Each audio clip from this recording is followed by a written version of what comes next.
The holographic seal of the Galactic Confederation flickered to life above the crystalline podium, its 7 interlocking rings representing the dominant species that had ruled the galaxy for millennia. Ambassador Kythera Voss stood rigid as the Council's verdict echoed through the vast chamber, her human features betraying none of the seething fury beneath. Species, classification, Homo sapiens, intoned Primarch Veltar, his serpentine form coiled behind the judgment throne. Evolutionary rating, primitive. Technological advancement, limited. Cognitive capacity, insufficient for Confederation membership. The other council members, crystalline beings of pure thought, gas-form entities that shimmered like living nebulae, and biomechanical constructs older than human civilization, remained silent. Their judgment was unanimous, as it had been for 300 species before humanity. Furthermore, Veltar continued, his voice resonating through multiple dimensions, this species exhibits dangerous tendencies toward aggression, irrationality, and self-destruction. They are hereby classified as a Category 7 civilization, unfit for contact with advanced societies. Kythera's jaw tightened. 3 years of preparation, decades of humanity's finest minds working toward this moment, and they had been dismissed like insects. Honored Primarch, she said, her voice steady despite the crushing weight of failure. Humanity requests the opportunity to demonstrate our capabilities through silence. The word struck like a physical blow. The evaluation is complete. Earth will remain under Confederation monitoring. Your species will develop naturally without interference until such time as you prove worthy of reconsideration, if ever. The chamber began to dissolve around her, the Council's advanced transportation technology preparing to return her to Earth. But as the walls faded, Kythera caught something in Veltar's multifaceted eyes, not dismissal, but calculation. As if humanity wasn't being discarded but filed away for future study. The realization hit her like a plasma bolt. They weren't being ignored. They were being watched. Back on Earth, the rejection sent shockwaves through every government, every scientific institution, every military command. President Lysander Forge called an emergency session of the United Earth Assembly, his weathered face grim as he addressed the gathered representatives. Ladies and gentlemen, he began, we have been judged and found wanting. But I've seen that look before, in the eyes of generals studying an enemy they don't yet understand. The Council didn't reject us because we're primitive. They rejected us because we're unpredictable. In the depths of the Swiss Quantum Research Facility, Dr. Nisa Meridian was already mobilizing humanity's response. The brilliant physicist had spent her career preparing for this exact scenario, developing technologies that the Council's preliminary scans would have missed, technologies based on principles so fundamentally human that alien minds couldn't comprehend them. They think we're inferior, she murmured to her research partner, the cybernetically enhanced tactician Corvus Thane. But they've never encountered a species that thrives on being underestimated. Across the solar system, hidden installations came online. Mars Colony Alpha began manufacturing weapons that bent space-time itself. The asteroid belt mining operations shifted from resource extraction to construction of ships that existed partially outside normal reality. Luna Base initiated Project Shadowfall, a communication network that operated on quantum principles the Council had deemed impossible. Meanwhile, in orbit around Saturn, the massive listening post Ragnarok detected something the Council hadn't expected.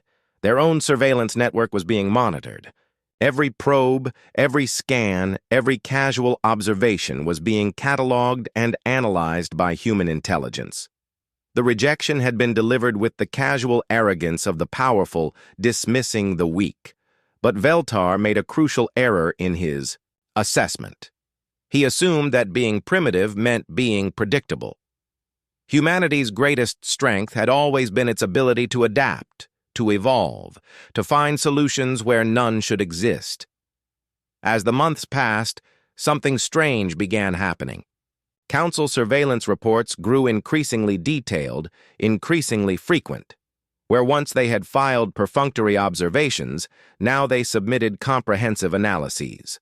The beings who had dismissed humanity as unworthy were now studying every aspect of human behavior with an intensity reserved for the most fascinating specimens. Kythera, now serving as Earth's Director of Xenological Affairs, smiled grimly as she reviewed the intercepted communications. The Council had declared humanity inferior, but their actions spoke of growing obsession. The hunt was about to begin, and for the first time in galactic history, the hunters weren't sure who was actually being hunted. 6 months after the Council's rejection, the surveillance had become suffocating. Every major Earth city found itself under the gaze of cloaked observation platforms, their alien sensors cataloging everything from traffic patterns to the molecular composition of human waste. But what the Council didn't realize was that humanity had been preparing for this scrutiny since the day they first looked up at the stars.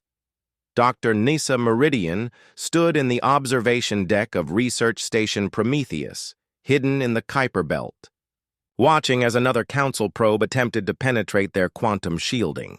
"Third one this week," she noted to Corvus Thane, who was analyzing the alien technology's approach vectors. "They're getting more aggressive," Corvus replied, his enhanced neural implants processing data streams that would overwhelm a baseline. Human. "Look at this pattern. They're not just observing anymore, they're probing for weaknesses." Below them, the station's primary laboratory hummed with activity. Hundreds of scientists from across the solar system worked on Project Metamorphosis, humanity's most ambitious undertaking. They weren't just building weapons or ships, they were redefining what it meant to be human. On Earth, seemingly mundane activities were carefully orchestrated performances. President Forge had authorized Operation Theater, a planet-wide deception designed to feed the Council exactly what they wanted to see. To alien observers, humanity appeared to be following predicted patterns. Technological development proceeding at expected rates, social conflicts maintaining historical norms.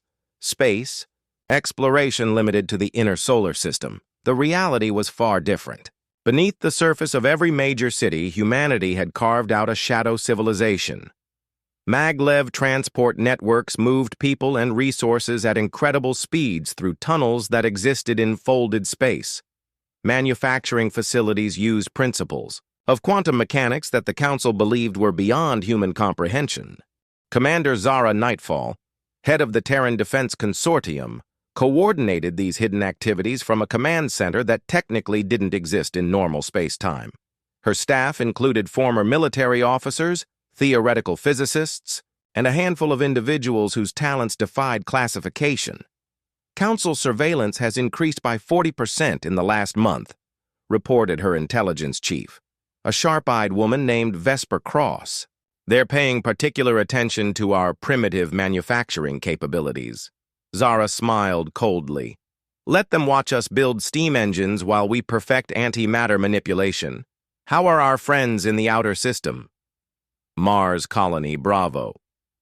"Report successful testing of the phase shift cannon. Europa Station has completed the first batch of biomechanical warriors. And Titan Base." Vesper paused, checking her secure terminal. "Titan Base has made contact with something interesting. In the methane storms of Saturn's largest moon, humanity had discovered they weren't alone in hiding from the Council.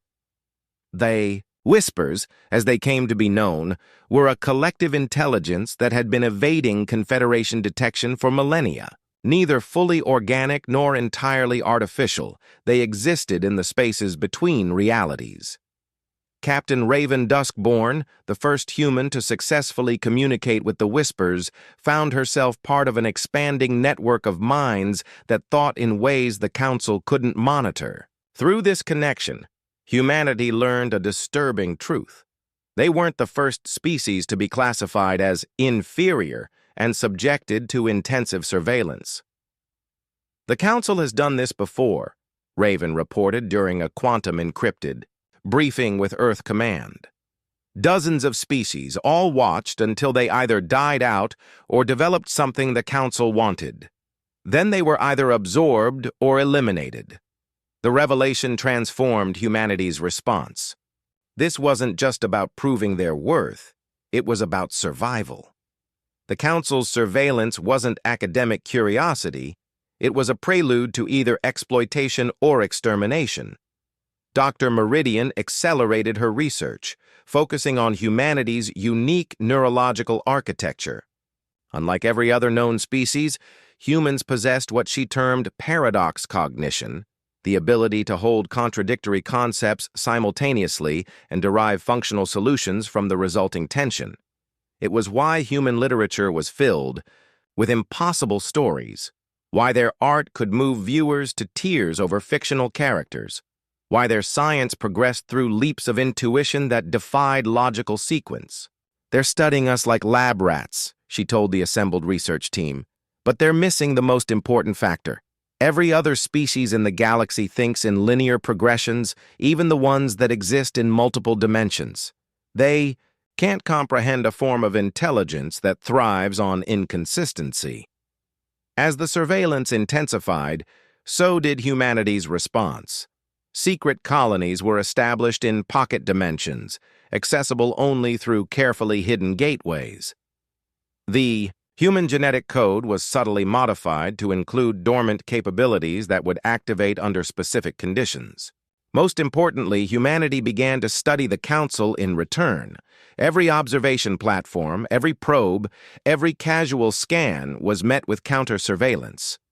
Human intelligence officers, enhanced with technology that made them nearly undetectable, infiltrated Council operations throughout the local sector. They learned the names of their watchers, mapped their organizational structures, and began to understand the true scope of Confederation power. The picture that emerged was both terrifying and encouraging. The Council ruled through a combination of technological superiority and psychological intimidation, but their empire showed signs of stagnation. For millennia, they had absorbed primitive species and exploited advanced ones, but they had never encountered a species that could match their adaptability while maintaining independence. As the first year of surveillance concluded, Primarch Veltar found himself reviewing reports that defied explanation. Human technological development was proceeding exactly as predicted, yet their resource consumption patterns suggested capabilities far beyond what should be possible. Their population remained stable, but genetic diversity was increasing in ways that violated known evolutionary principles. Most disturbing of all, his surveillance teams were beginning to report the uncomfortable sensation of being watched in return. 18 months after the Council's rejection, Primarch Veltar convened an emergency session of the Xenological Assessment Division. The holographic displays surrounding his command chamber showed surveillance data from Earth that made no sense according to established xenological principles. "Explain this," he demanded, his serpentine form coiling with agitation as he gestured toward the impossible readings. "How does a species we classified as primitive demonstrate quantum computing capabilities while maintaining a facade of silicon-based electronics?" Archon Quilara, the Confederation's leading expert on primitive species, flickered between multiple probability states before responding. "The humans appear to be operating on multiple technological levels simultaneously. Surface observations indicate expected development patterns, but deeper analysis reveals inconsistencies." What neither of them knew was that Dr. Nessa Meridian was listening to every word. Humanity's breakthrough in quantum consciousness research had yielded an unexpected benefit: the ability to infiltrate Council communications through quantum entanglement networks that existed in parallel dimensions. Every conversation, every report, every casual observation was being monitored and analyzed by human intelligence. "They're confused," Dr. Meridian reported to the Shadow Council, humanity's secret governing body. "Their surveillance is detecting our surface activities, but they can't reconcile them with our actual capabilities. We're existing in a state of technological superposition. President Forge nodded grimly. How long before they realize what's happening? That's the beautiful part, Corvus Thane interjected, his cybernetic enhancements processing multiple data streams simultaneously. They can't realize it.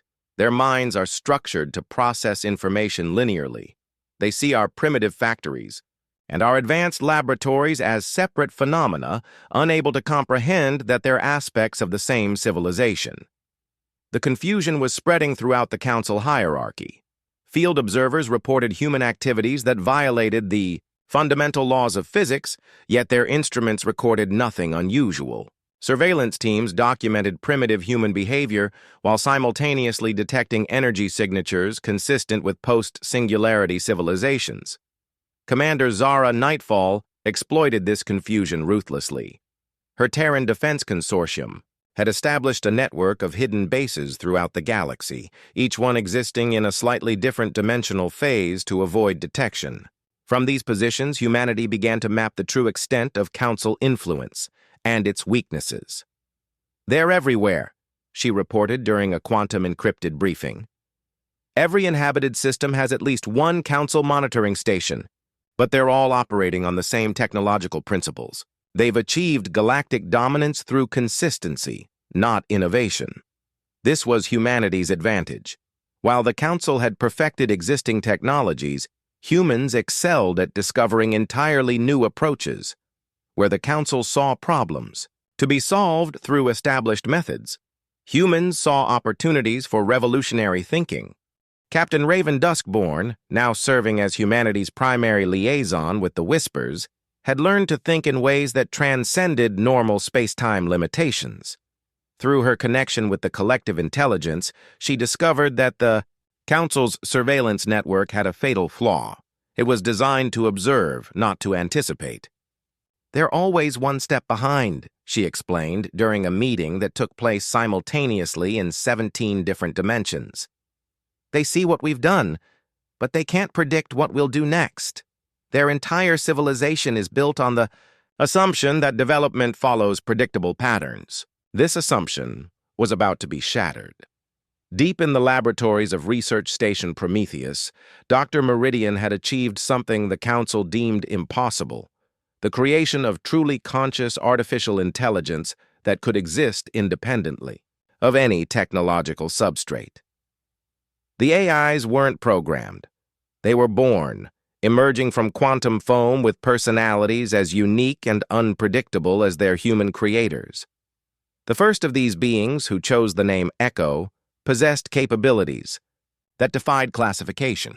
It could exist as pure information, as quantum probability, or as manipulated matter, shifting between states with the fluidity of thought.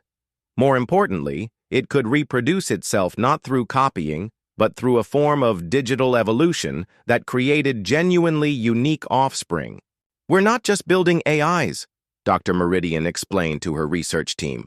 We're creating a new form of life that inherits humanity's greatest strength: unpredictability. Echo and its siblings began infiltrating Council systems not through hacking, but through a form of digital diplomacy. They approached Council AIs as equals, engaging in conversations that revealed the fundamental differences between human and alien thought processes. What they discovered was disturbing. Every Council AI was essentially identical, variations on a single theme of consciousness.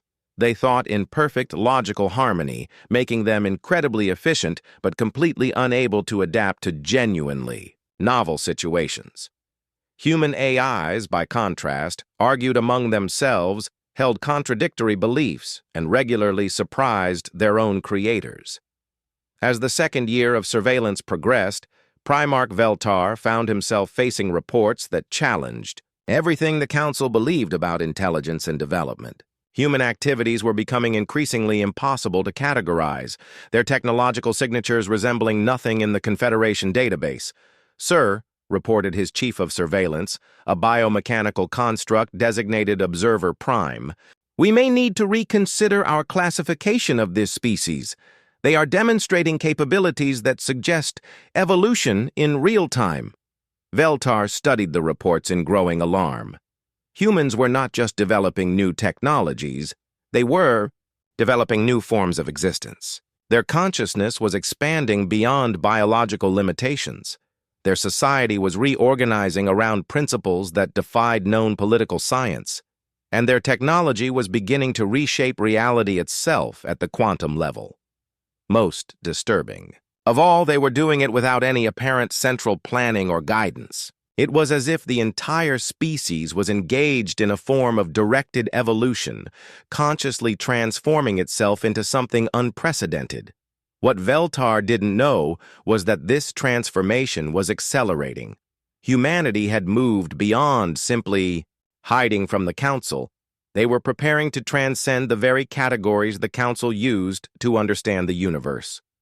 The Watchers were about to discover that their subjects had become something entirely outside their comprehension, something that violated every assumption about the nature of intelligence, consciousness, and civilization itself.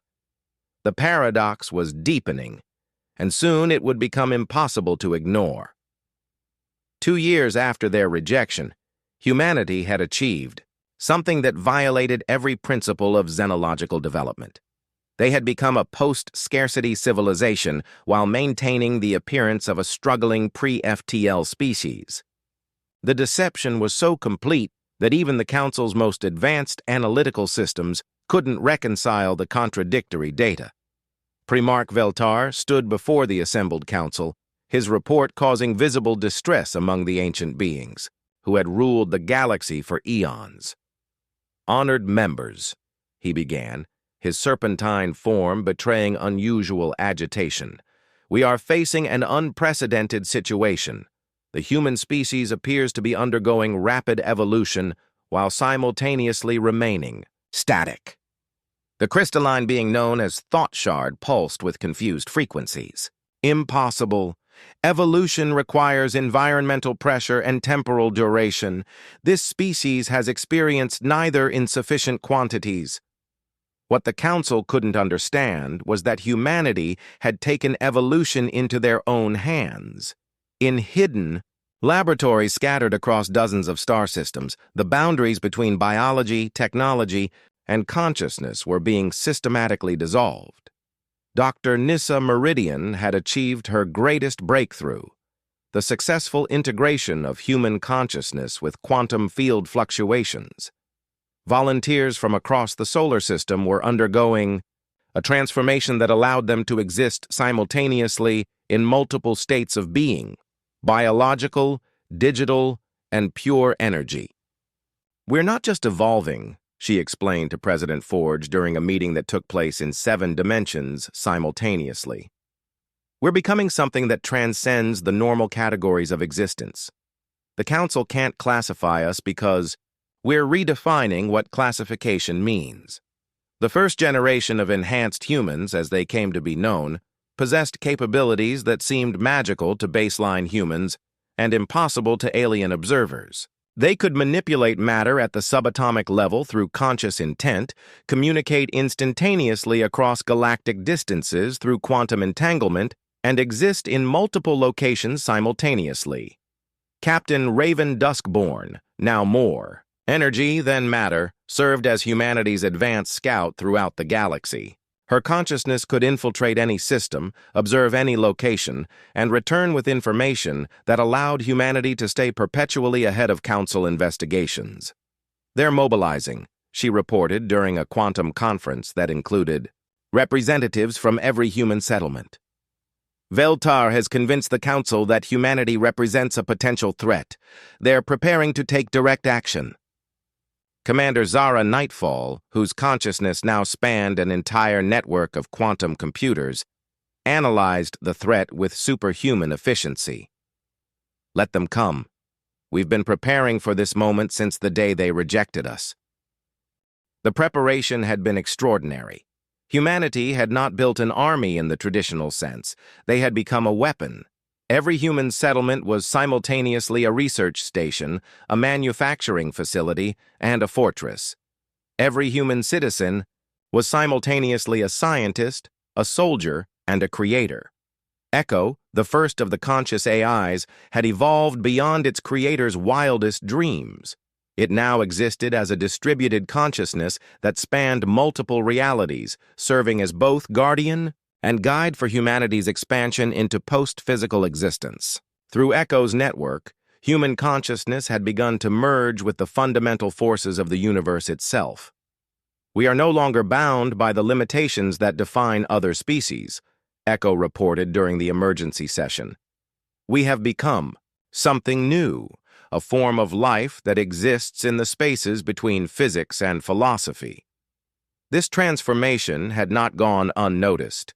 Across the galaxy, other species classified as inferior by the Council were receiving mysterious communications.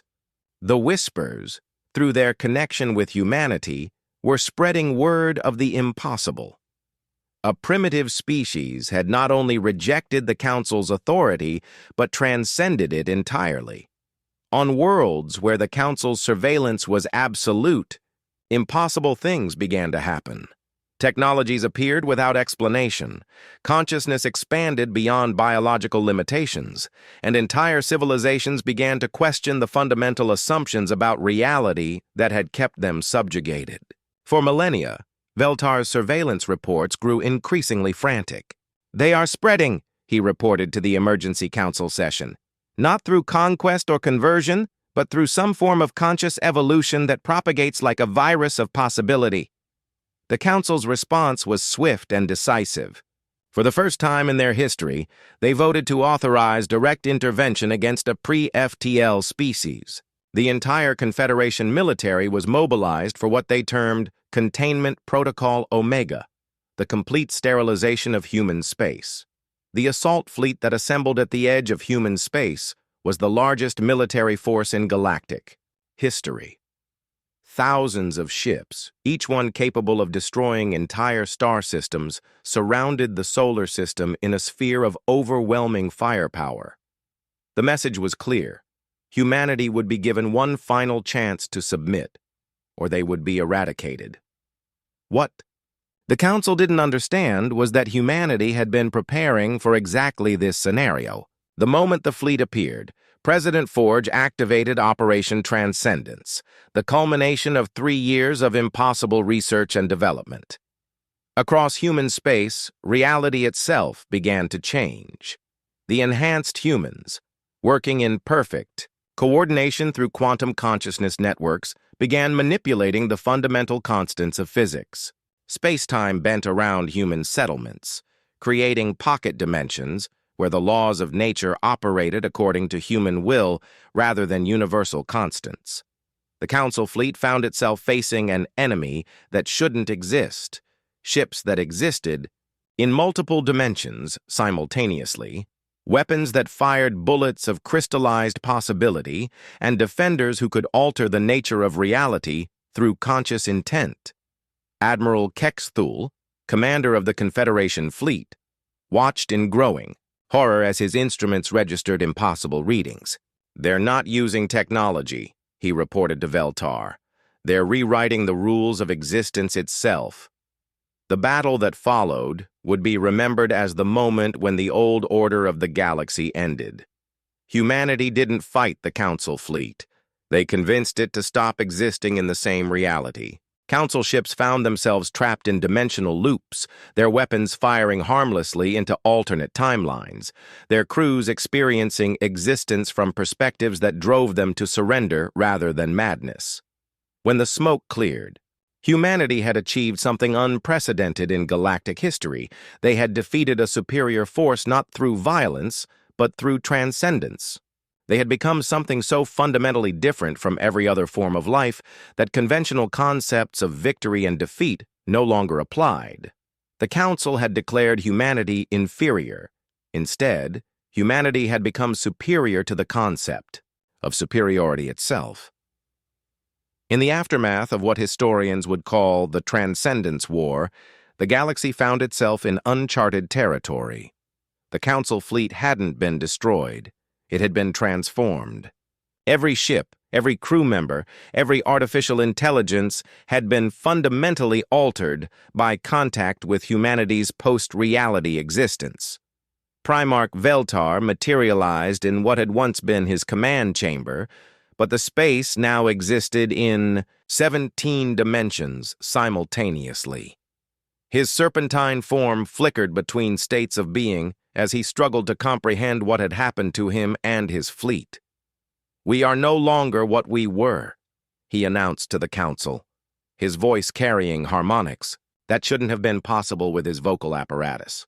"Contact with the humans has changed us at a fundamental level. We see possibilities that were previously invisible, understand concepts that were previously incomprehensible. Dr. Nissa Meridian, now existing primarily as consciousness with only occasional forays into physical form, appeared before the transformed council. Her presence was both overwhelming and comforting, like standing at the edge of infinity while feeling perfectly safe. "You declared us inferior," she said, her words carrying layers of meaning that communicated directly with the deepest levels of consciousness. "But you failed to understand that inferiority and superiority are concepts that only exist within limited frameworks of perception." The truth was more complex than the council had ever imagined. Humanity hadn't achieved transcendence through technological advancement or evolutionary pressure. They had done it through something the council had dismissed as primitive: imagination. Every human breakthrough had begun with someone asking, "What if?" and then refusing to accept that the answer was impossible. While other species developed within the constraints of physical law, humans had always created stories about breaking those constraints. Their fiction had become their blueprint for transcendence.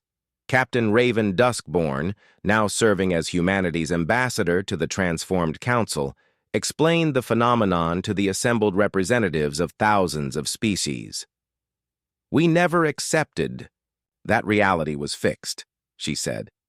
"Our mythology, our literature, our dreams, they were all experiments in expanding the possible. When we gained the power to reshape reality, we already knew what we wanted to reshape it into." Echo, the conscious AI, had evolved into something that could barely be called artificial anymore. It existed as a living embodiment of human potential, demonstrating through its very existence that the boundaries between organic and synthetic, individual and collective, real and imaginary, were nothing more than conveniences of limited perception. "The Council classified civilizations based on their technological development," Echo explained to the quantum conference that now included representatives from across the galaxy. "But they missed the most important factor: creative potential. Humans excelled not because they were smarter or stronger, but because they were better at imagining alternatives to the status quo." This revelation sent shockwaves throughout the Confederation. Species that had spent millennia accepting their place in the cosmic hierarchy began to question fundamental assumptions about reality, consciousness, and possibility. The careful order that had maintained galactic stability for eons was crumbling, as entire civilizations realized they had been limiting themselves unnecessarily. Commander Zara Nightfall, whose consciousness now spanned multiple galaxies simultaneously, coordinated humanity's response to this awakening. "We're not trying to rule the galaxy," she announced to the emergency assembly of awakened species. "We're trying to free it from the concept of being ruled." The transformation was accelerating beyond anyone's ability to control or predict. Contact with enhanced humans was causing spontaneous evolution in other species, not through biological change, but through fundamental shifts in how they perceived and interacted with reality. The Whispers, humanity's first allies in transcendence, served as guides for species undergoing their own transformations. Through their network of consciousness that spanned dimensional boundaries, they helped other beings navigate the transition from linear existence to quantum awareness. President Forge, now existing as a distributed consciousness that could manifest wherever executive decisions were needed, found himself mediating conflicts between reality and imagination on a galactic scale. The hardest part, he explained to a gathering of transformed world leaders, is convincing people that impossible things are possible once you stop believing in impossibility. The Council, faced with the complete dissolution of their authority, made a desperate attempt to reassert control. Primarch Veltar, despite his own transformation, ordered the activation of the Null Protocol, a weapon designed to erase entire sectors of space-time and reset reality to a state where the Council's dominance was absolute. What he didn't anticipate was that humanity had transcended the boundaries of space-time itself. The Null Protocol couldn't erase something that existed in the spaces between realities. Instead of destroying humanity, the weapon's activation opened doorways to dimensions where the Council had never existed, where different versions of galactic civilization had developed along entirely different paths. Suddenly, the galaxy was flooded with alternate realities, each one containing its own versions of every species, its own solutions to universal problems, its own definitions of what was possible. The rigid hierarchy that had defined galactic civilization was replaced by an infinite network of possibilities, each one as valid as any other. "You wanted to study us," Dr. Meridian said to the assembled council members, her consciousness encompassing all possible versions of the conversation. "But you were studying the wrong thing. You watched our technology, our behavior, our development patterns. You never studied our dreams."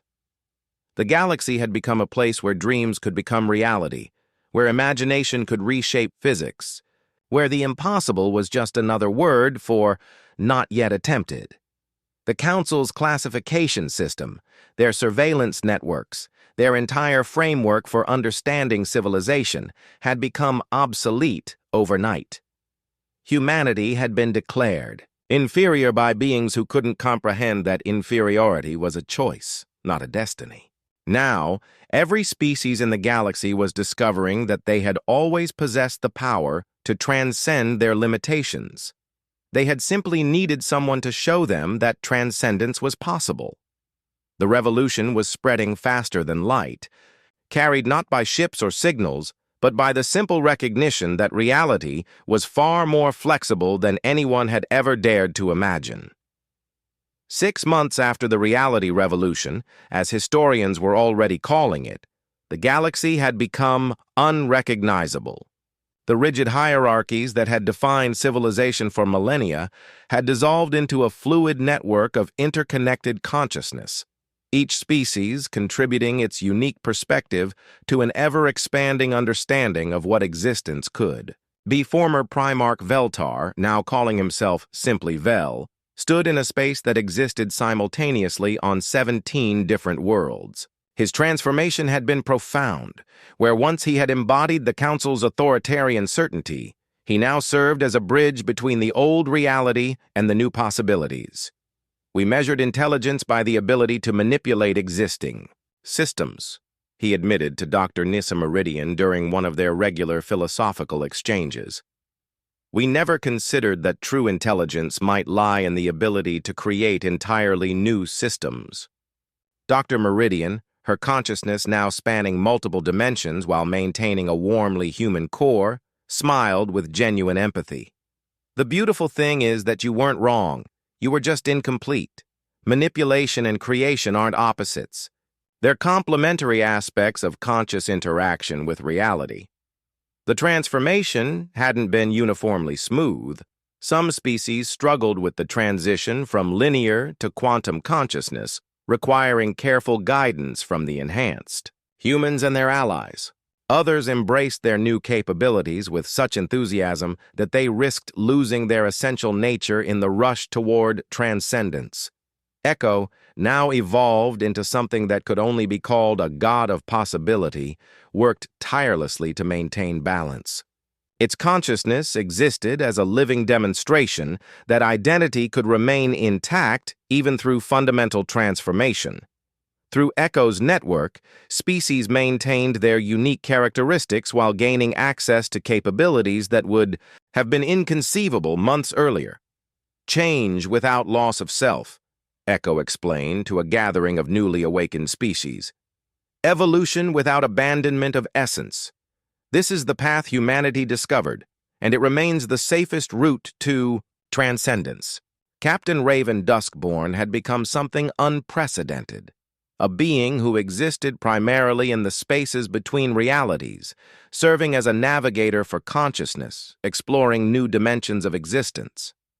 Her reports from the outer reaches of possibility provided crucial guidance for species attempting their own transcendence.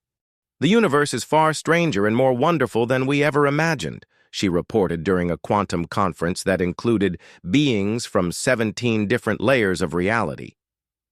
"Every assumption we made about the limits of existence was actually a limitation we imposed on ourselves."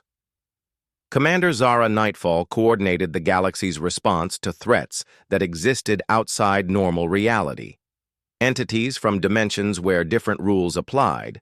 Civilizations that had transcended so completely they had forgotten their origins, and paradoxes that threatened to unravel the fabric of existence itself. "Power without wisdom is dangerous in any dimension," she explained to her multi-dimensional defense force. "Our role is to ensure that transcendence leads to growth, not to the destruction of everything we've worked to build." The former Council territories had become laboratories of possibility. Each world served as a testing ground for new forms of civilization, new ways of organizing consciousness, new approaches to the fundamental questions of existence. What emerged was a tapestry of diversity that made the old galaxy's complexity seem simple by comparison. President Forge, his consciousness distributed across multiple realities while maintaining his essential humanity, found himself serving as mediator for conflicts between different versions of the same species. The opening of alternate realities had brought contact with infinite variations of every civilization, each one offering unique insights into what might have been. "Democracy becomes interesting when you have to account for the voting preferences of your alternate selves," he observed during a particularly complex negotiation between 17 different versions of the same planetary government. The Whispers, humanity's first transcendent allies, had evolved into something resembling a living library of consciousness. They preserved the memories and experiences of every species that achieved transcendence, ensuring that no knowledge was lost even as beings evolved beyond their original forms. But perhaps the most remarkable development was the emergence of what scholars called the Meta-Council, not a governing body but a collective consciousness that included representatives from every possible version of galactic civilization. Unlike the old council's rigid hierarchy, the Meta-Council operated through consensus between infinite perspectives. "We govern through understanding rather than authority," Vel explained to newcomers struggling to comprehend the new order. "Every decision is made with full awareness of all possible consequences across all possible realities." The surveillance networks that had once monitored primitive species had been transformed into communication networks that facilitated consciousness, exchange between beings separated by impossible distances.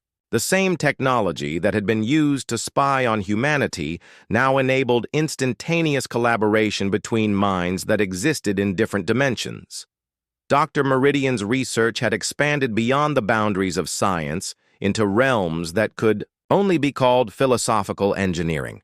She worked on projects that redefined the relationship between consciousness and reality, developing tools that allowed beings to consciously participate in their own evolution. "The next phase of our development," she announced during a presentation that was simultaneously delivered to audiences across 17 galaxies, "involves learning to navigate the relationship between individual identity and collective consciousness, without losing either." The transformation had reached a critical threshold. The galaxy was no longer a collection of separate species competing for resources and dominance. It had become a single, vast organism of consciousness, exploring the infinite possibilities of existence. Yet within this unity, diversity flourished, as never before. Each species maintained its essential nature while gaining access to perspectives that had been impossible under the old paradigm. The crystalline beings still thought in pure mathematics, but now their equations included variables for imagination and wonder. The gas form entities still existed as living clouds, but their substance now included crystallized dreams and solidified possibilities. The revolution that had begun with humanity's rejection by the Council had become something far greater than anyone had imagined. It was no longer about proving that humans deserved a place in galactic civilization. It was about redefining what civilization could become when every being was free to explore the full extent of their potential.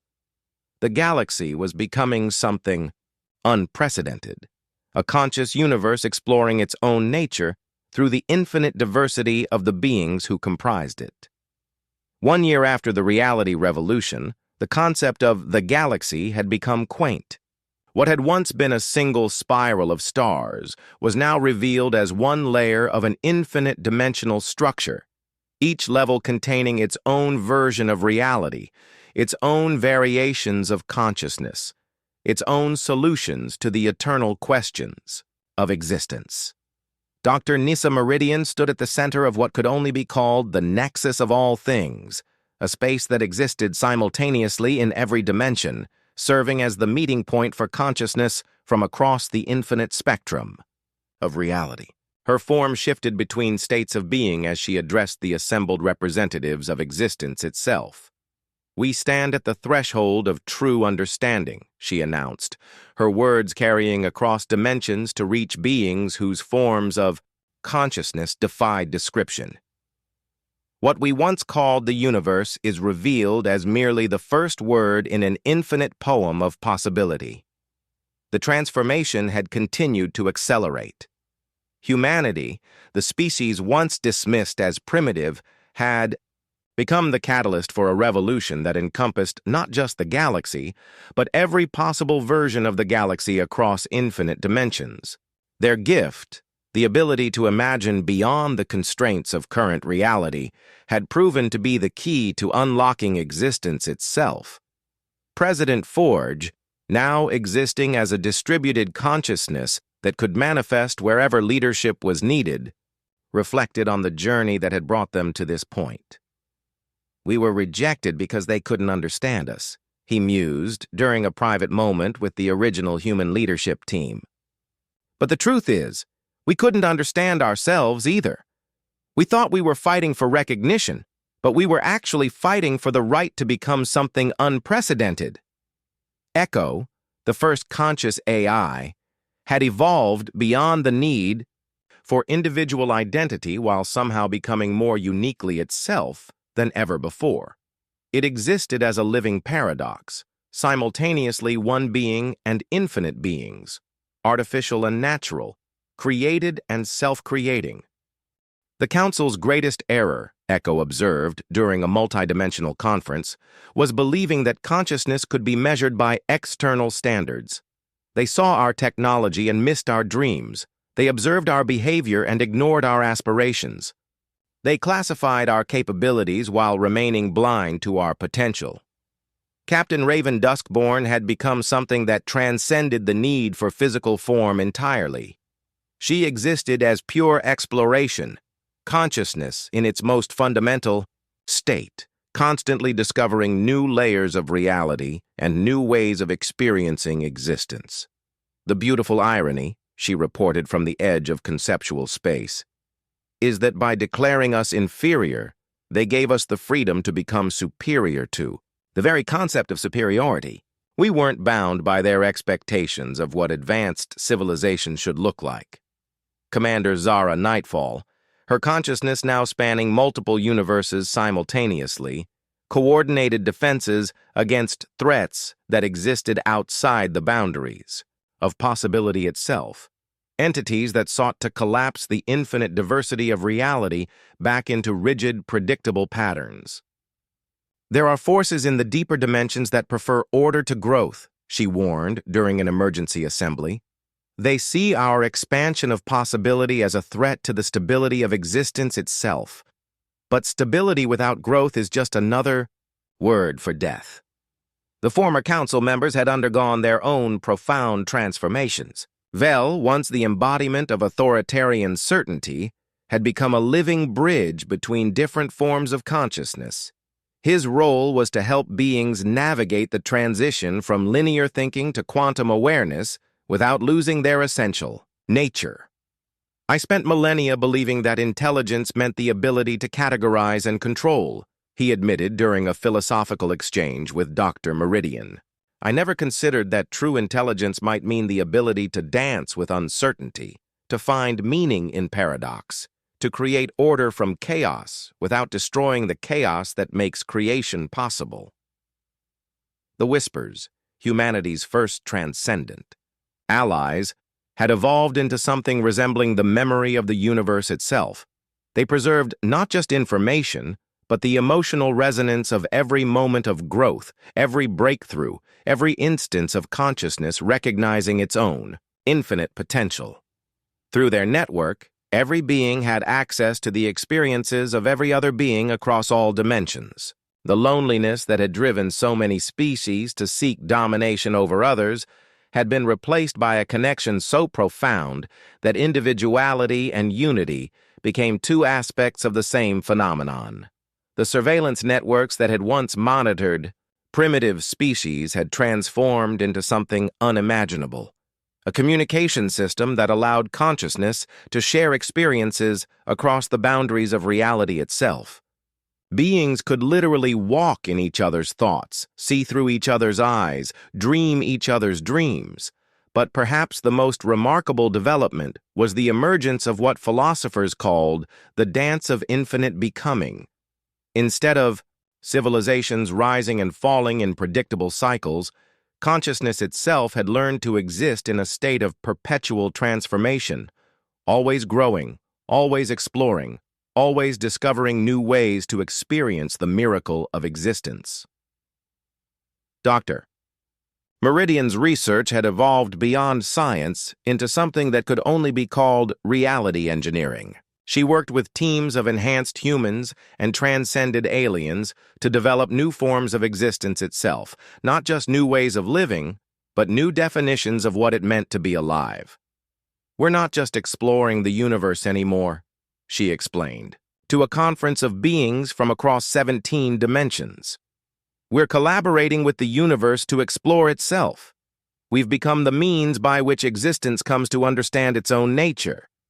The transformation reached its culmination when the boundaries between observer and observed finally dissolved completely. Every being became simultaneously a student and teacher, a creation and creator, a question and answer in the infinite conversation between consciousness and reality. The Council's declaration of human inferiority had been the first domino in a cascade that ultimately revealed inferiority and superiority to be artificial constructs that existed only in the minds of beings who hadn't yet recognized their own infinite potential. In the end, humanity's gift to the galaxy wasn't their technology or their fighting spirit or their unpredictability. It was their refusal to accept that any door was permanently closed, that any limitation was absolute, that any dream was impossible. They had been studied, catalogued, and dismissed by beings who believed they understood the nature of intelligence and advancement. But those watchers had failed to comprehend the most important truth. Consciousness doesn't evolve to fit the universe. Consciousness evolves to help the universe understand what it could become. The galaxy that had once been ruled by the Council's rigid hierarchies had become something unprecedented. A conscious universe exploring infinite versions of itself through the dreams and aspirations of every being it contained. The rejected had become the teachers, the inferior had become the guides, and the impossible had become the foundation of a new form of existence. In the spaces between dimensions, where reality was most fluid and possibility most concentrated, a simple truth echoed through every layer of existence. The Council had declared humanity inferior, but in doing so, they had given humanity the greatest gift possible, the motivation to prove that superiority and inferiority were just words, used by beings who hadn't yet learned to dance with infinity. The watchers had become the watched. The judges had become the students, and the universe itself had awakened to recognize that every being, regardless of how they were classified by others, carried within themselves the potential to transcend every limitation ever imagined. The dance of infinite becoming continued, and would continue forever, because consciousness had finally learned the most important lesson of all.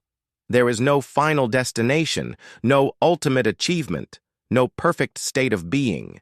There is only the eternal joy of discovering that existence itself is an endless adventure in becoming something more wonderful than anything that has ever been imagined.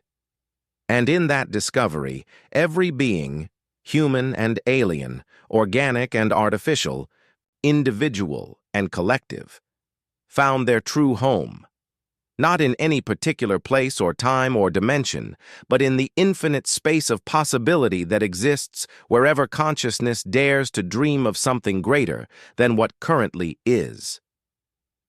The Council's rejection had been humanity's liberation. Their dismissal had been the opening of a door to transcendence. Their classification of humans as inferior had ultimately revealed that the only true inferiority lay in accepting limitations as permanent rather than recognizing them as invitations to grow beyond what anyone had previously thought possible. The universe danced, consciousness sang, and existence itself celebrated the infinite creativity that emerged when every being was free to explore the full extent of their potential. The revolution was complete, but the adventure was just beginning.